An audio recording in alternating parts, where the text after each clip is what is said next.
strategy paper, document that will lay out the Somali development goals, challenges, and financing requirements. In our efforts to achieve a prosperous society through the Social Development Roadmap, we're working to establish policies, strategies, and regulations for the enhancement of affordable and accessible basic social services such as health, education, clean water, and electricity. In line with this roadmap, we are working on reinstating Somali pride and ownership in the rebuilding of our state through our flagship campaign, Isxilqaan, or simply put, a social mobilization. This program creates civic engagement and enhances the culture of volunteerism. For the first time in our national budget, we have tripled the budget for the delivery of basic social services such as health and education for our people.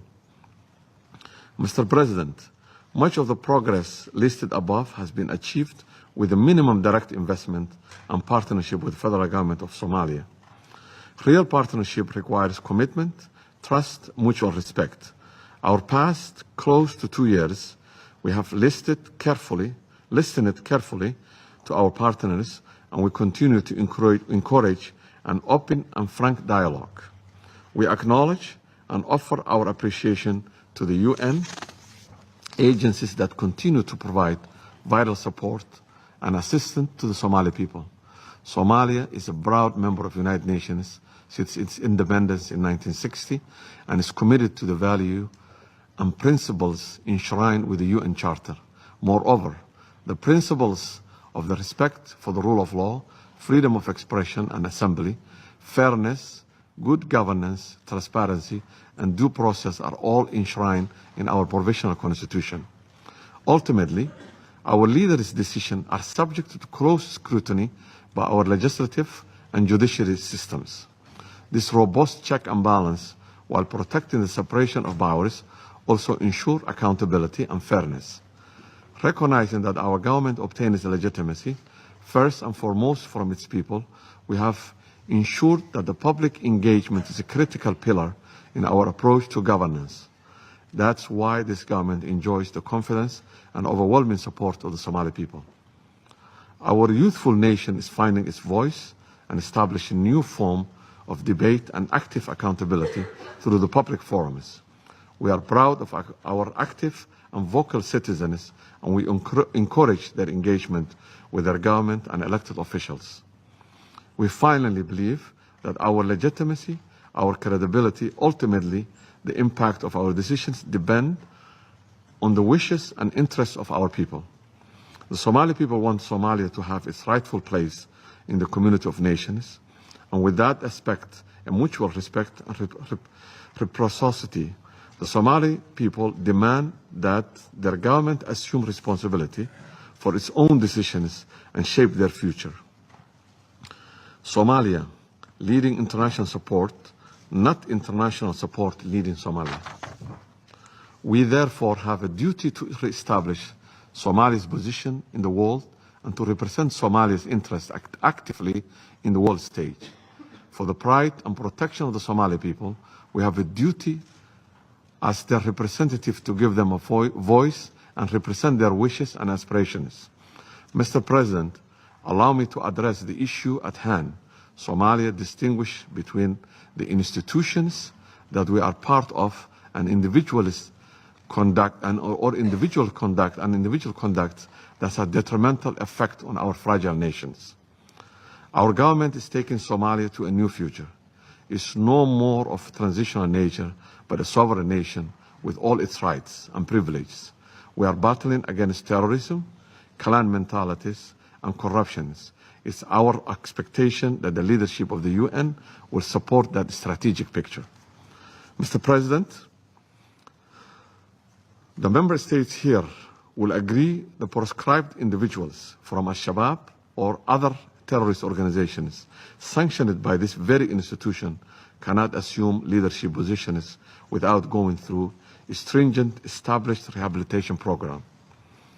During the last two federal electoral cycles, your representatives in Mogadishu have reiterated again and again that the candidature and potential election of any individual with violent extremism history would represent a regressive step. Therefore, while we strive to reestablish the rule of law and end of culture of impunity, we reject the criticism and attempt to rebrand renewed terrorism as an ice cream salesperson without redeeming themselves. Finally, as a maturing nation undergoing a challenging evolution, we do not shy away from the task ahead of us, as we are hard at work laying foundations for generations to come.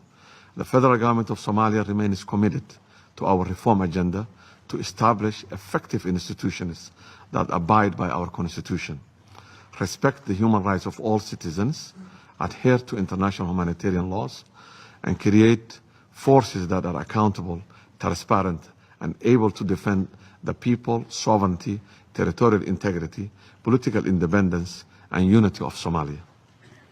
In these endeavors, we continue to promote the respect of human rights and commit to fully investigate any forms of violations, abuses against our people. Mr. President, the challenge facing Somalia are complex, but gradually Somalia is taking the lead in addressing them through Somali-led initiative. As we fulfill our responsibility as a sovereign nation, I recall that speakers of this chamber often call for host government to act on their responsibility to govern and for the national solutions to challenges. Somalia has demonstrated a strong political will to do so. This should be applauded, not extinguished. Somalia continued to make a considerable progress across ambitious and challenging reform agenda. We cannot do so alone. We are grateful for the support of international partners and their commitment to Somalia. This support will be most effective when it's delivered in line with objectives we have set out in our roadmap and when it's directed toward the Somali priorities.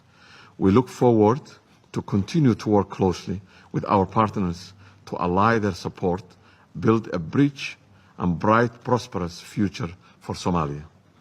I cannot conclude my remarks without once again reiterating our appeal to the Security Council that the UN and its representatives have duty, even obligation, to respect their mandate and do not interfere in our internal affairs and let the Somalis control their own destiny. We believe that collaboration with the United Nations on this basis is more likely to bring concrete, positive outcome. With the help of our partners, Somalia is on the right path to recovery from several decades of civil war and anarchy. The Somali government is committed to bringing political stability to the country and will take the necessary measures to maintain those hard-earned gains in accordance with our constitutional and international law. I thank you. I thank the representative of Somalia for his statement. There are no more names inscribed on the list of speakers. I now invite Council members to informal consultations to continue our discussion on the subject. The meeting is adjourned.